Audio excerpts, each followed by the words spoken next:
স্বাগত বন্ধুরা, মিনুর গপ্পসপ্পর আসরে আজ শোনাতে যাচ্ছি শিবরাম চক্রবর্তীর লেখা গল্প দেবতার জন্ম। বাড়ি থেকে বেরুতে প্রায়ই হোঁচট খাই। প্রথম পদক্ষেপেই পাথরটা তার অস্তিত্বের কথা প্রবলভাবে স্মরণ করিয়ে দেয়।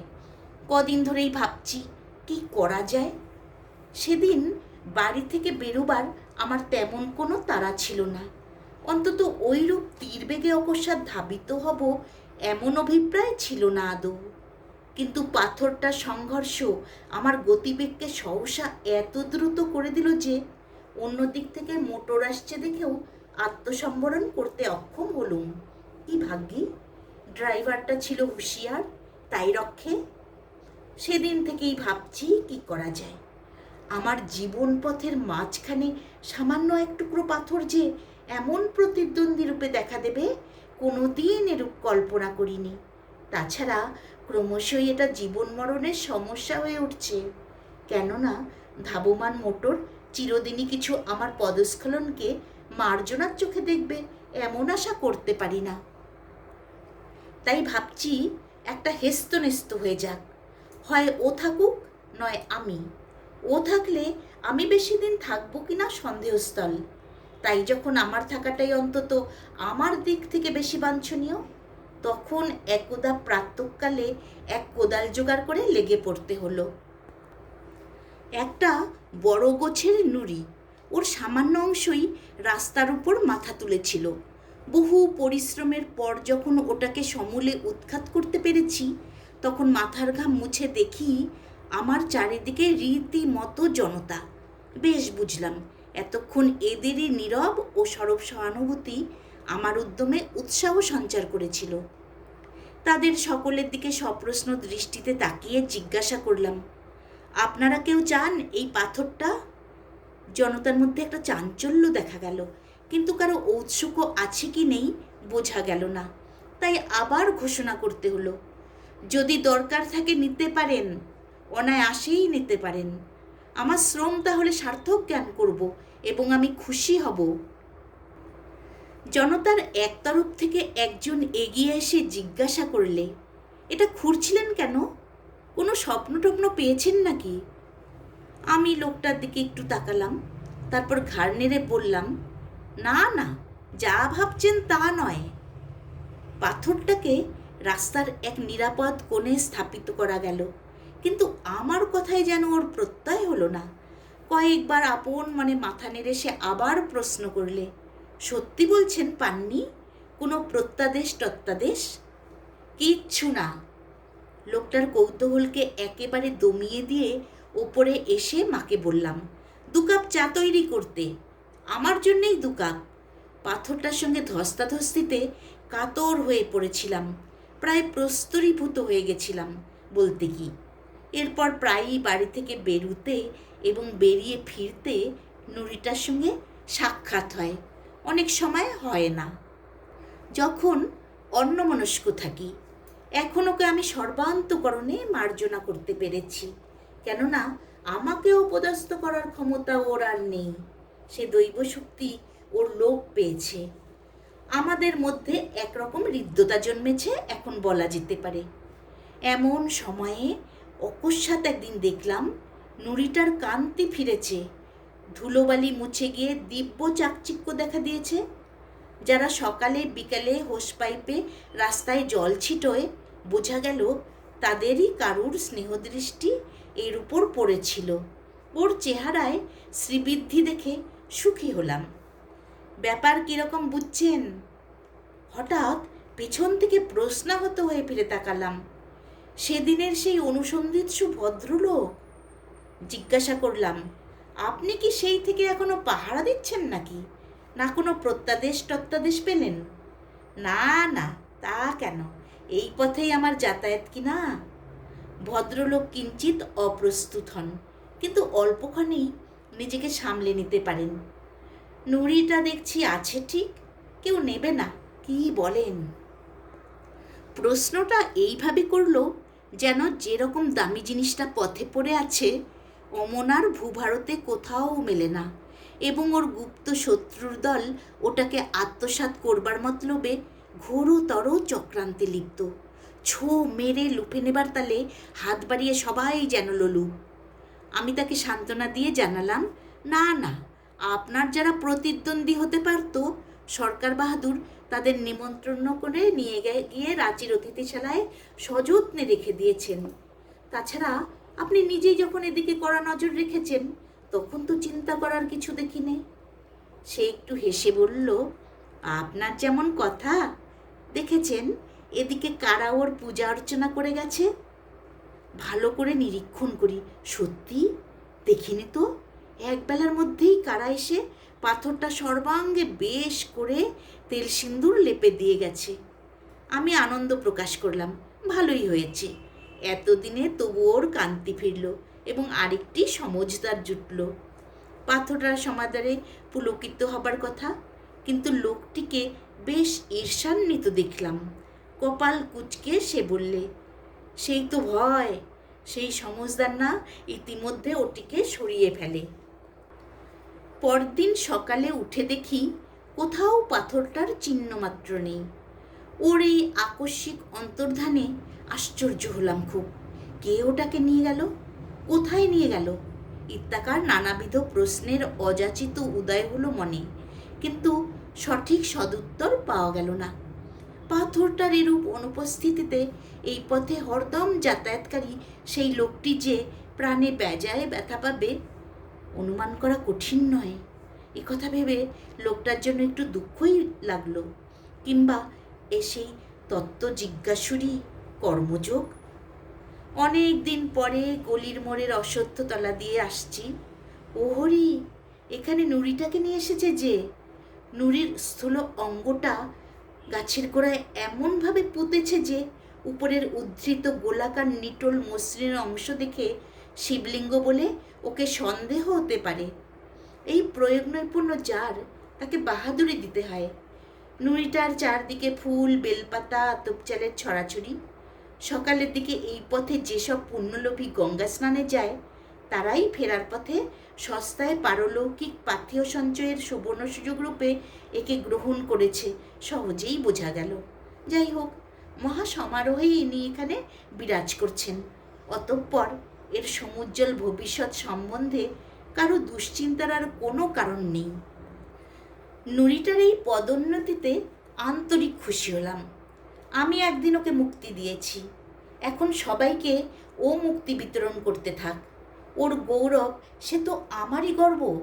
পৃথিবীর বুকে ওর জন্মদাতা আমি, এই জন্য মনে মনে পিতৃত্বের একটা পুলক অনুভব না করে পারলাম না এবং কায়মন বাক্যে ওকে আশীর্বাদ করলাম। সেই লোকটাকে তার দেবতার সন্ধান দেব কিনা মাঝে মাঝে ভেবেছি। পথে ঘাটে তার সঙ্গে দেখা হয়েছে, কিন্তু পাথরটার কথা ও আর পারে না। পাথরটার পলায়নে ভেবেছিলাম ও মুহ্যমান হয়ে পড়বে, কিন্তু উল্টে ওকে প্রফুল্লই দেখা গেল। এত বড় একটা বিচ্ছেদ বেদনা যখন ও কাটিয়ে উঠতে পেরেছে, তখন আর ওকে উতলা করে তোলায় কী লাভ?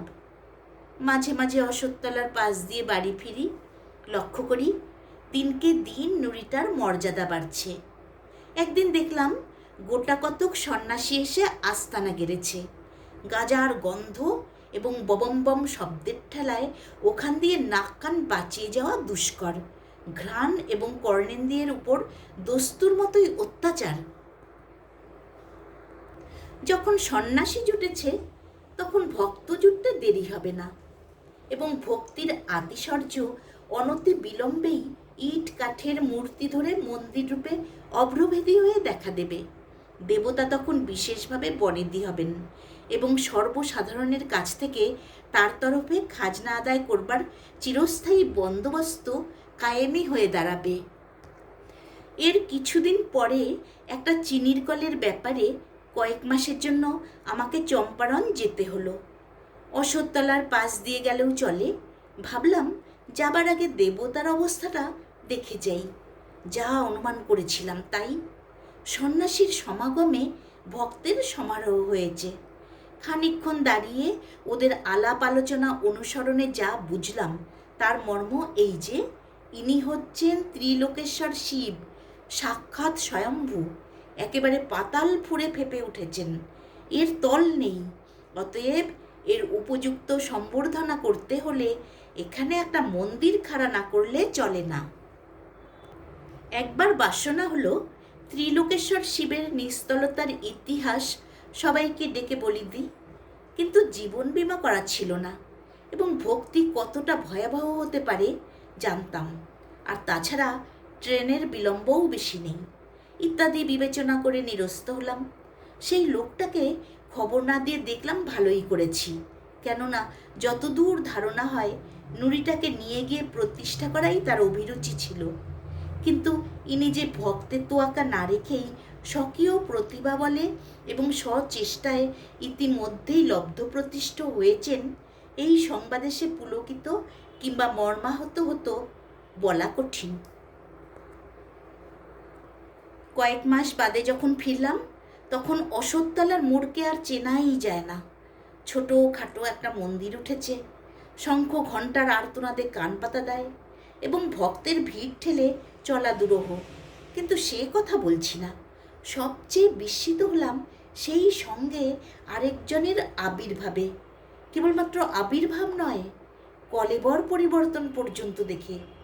মন্দিরের চত্বরে সেই লোকটা, প্রথমতম সেই আদি ও অকৃত্রিম উপাসক। গেরুয়া তিলক এবং রুদ্রাক্ষের চাপে তাকে আর চেনাই যায় না এখন। একই ব্যাপার? আমি গায়ে পড়ে প্রশ্ন করলাম একদিন। আগে এই দিনই শিবের সেবায়েত, লোকটি বিনীতভাবে জবাব দেয়। তা তো দেখতেই পাচ্ছি, দিব্যি বিনি পুঁজির ব্যবসা বাঁধা হয়েছে। এই জন্যেই বুঝি পাথরটার উপর অত করে নজর রাখা হয়েছিল। শিলাখণ্ডের প্রতি ওর প্রীতিশীলতা যে অহেতুক এবং একেবারেই নিঃস্বার্থ ছিল না, এটাই জেনে বোধ করি অকস্মাৎ ওর উপর দারুণ রাগ হয়ে যায়, ভারী রূঢ় হয়ে পড়ি। কানে আঙ্গুল দিয়ে সে বলল, না না না, অমন করে বলবেন না। পাথর কি মশাই, শ্রী বিষ্ণু, সাক্ষাৎ দেবতা যে, ত্রিলোকেশ্বর শিব। উদ্দেশ্যে সে নমস্কার জানায়। আমি হেসে ফেললাম। ওর তল নেই না? এবার সে একটু কুণ্ঠিত হয়। ওরাই তো বলে। তুমি নিজে কি বলো?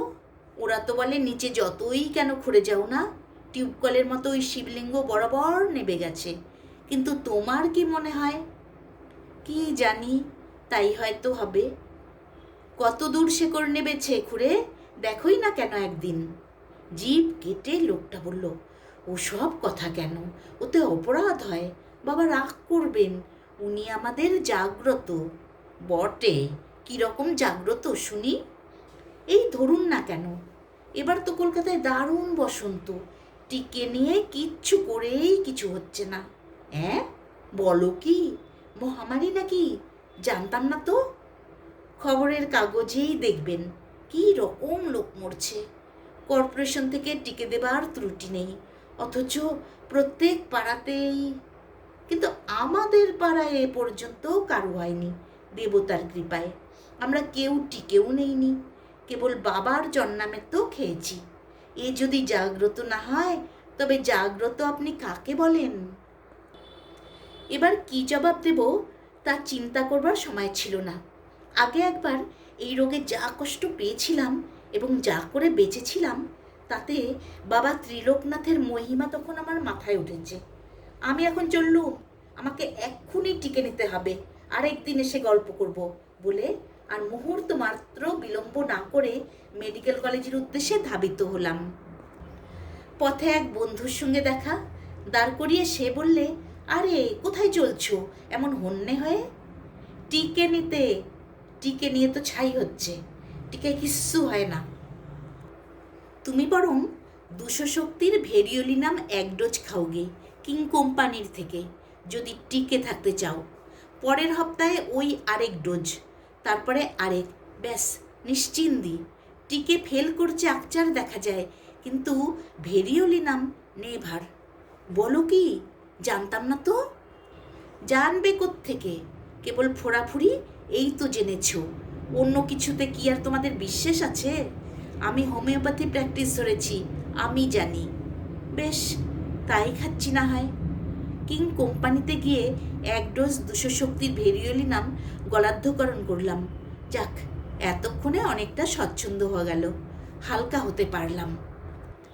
এরপরেই পথ দিয়ে উপরি উপরি কয়েকটা শবযাত্রা গেল। নিশ্চয়ই এরা বসন্ত রোগেই মরেছে। কি সর্বনাশ! ভাবতেও গা শিউরে ওঠে। ওদের থেকে এইভাবে কত লক্ষ লক্ষই না বীজাণু আকাশে বাতাসে ছড়িয়ে পড়ছে।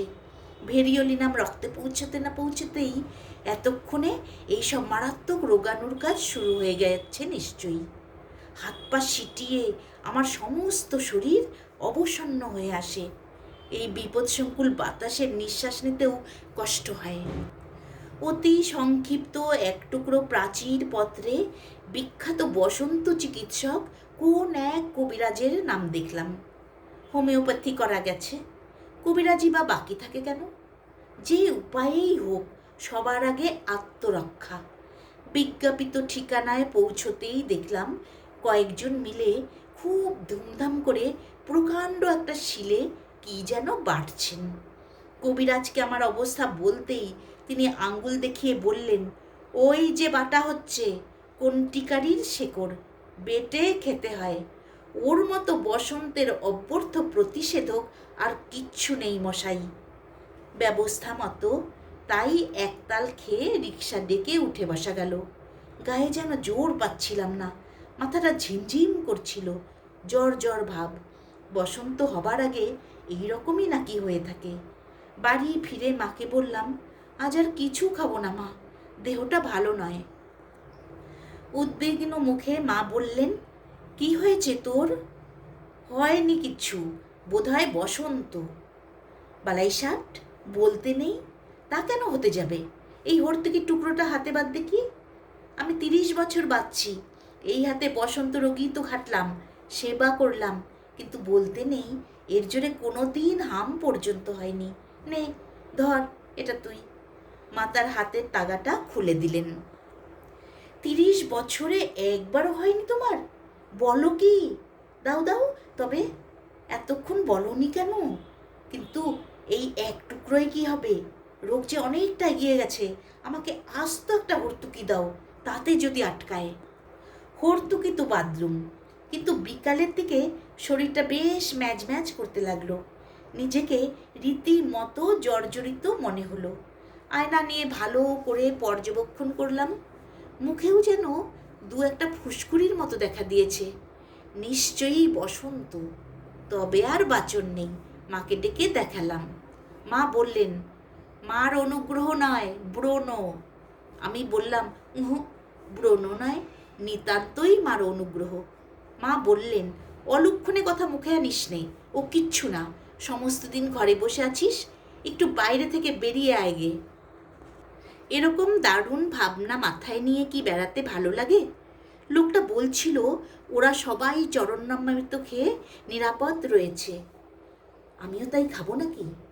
হয়তোবা চরণামৃতের বীজাণুধ্বংসী কোনো ক্ষমতা আছে, নেই যে তাকে বলতে পারে। হ্যাঁ, ওর যেমন কথা, ওটা স্রেফ অ্যাক্সিডেন্ট। কলকাতার সব বাড়িতেই কিছু আর অসুখ হচ্ছে না। তাছাড়া মনের জোরে রোগ প্রতিরোধের শক্তি জন্মায়। মারিও যেখানে মার, সেই মনের জোরই ওদের পক্ষে একটা মস্ত সহায়। কিন্তু ওই যৎসামান্য পাথরটাকে দেবতা জ্ঞান করার মতো বিশ্বাসের জোর আমি পাবো কোথায়? এইসব যা তা না করে সকালে টিকে নেওয়াই উচিত ছিল, হয়তো তাতে আটকাতো। এখনই গিয়ে টিকেটা নিয়ে ফেলবো নাকি? টিকে নিলে শুনেছি বসন্ত মারাত্মক হয় না, বড় জোর হাম হয়ে দাঁড়ায়। আর হামে তেমন ভয়ের কিছু নেই, ও তো শিশুদের হামেশাই হচ্ছে। না, যাই, মেডিকেল কলেজের দিকেই বেরিয়ে পড়ি। টিকে নিয়ে অশোকতলার পাশ দিয়ে ফিরতে লোকটার সকালের কথাগুলো মনে পড়ল। হয়তো ঠিকই বলেছে সে। সত্যি এক জায়গায় গিয়ে আরও কোনো জবাব নেই, সেখানে রহস্যের কাছে মাথা নোয়াতেই হয়। এই তো আজ বেঁচে আছি, কাল যদি বসন্তে মারা যাই, তখন কোথায় যাব? শেক্সপিয়ারের সেই কথাটা, সেই স্বর্গ মত্ত হোরাসীয় একাকার করা বাণী, না একেবারে ফেলনা নয়।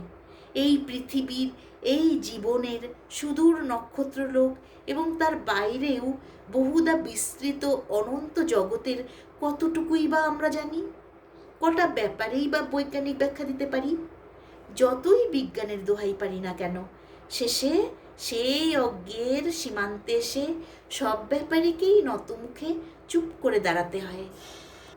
মন্দিরের সম্মুখ দিয়ে আসতে ত্রিলোকনাথের উদ্দেশ্যে মনে মনে দণ্ডবত জানালাম, প্রার্থনা করলাম, বাবা আমার মূঢ়তা মার্জনা করো, মহামারীর কবল থেকে বাঁচাও আমাকে এ যাত্রা। খানিক দূর এগিয়ে এসে ফিরলাম আবার। না, দেবতাকে ফাঁকি দেওয়া কিছু নয়। মুখের ফুসকুড়িগুলো হাত দিয়ে আঁচ করা গেল। এগুলো ব্রণ না বসন্ত। এবার মাটিতে মাথা লুটিয়ে প্রণাম করলাম, বললাম, জয় বাবা ত্রিলোকনাথ, রক্ষা করো বাবা, বম বম। উঠে দাঁড়িয়ে চারদিক দেখলাম, কেউ দেখে ফেলেনি তো? গল্পটি এখানেই শেষ হলো।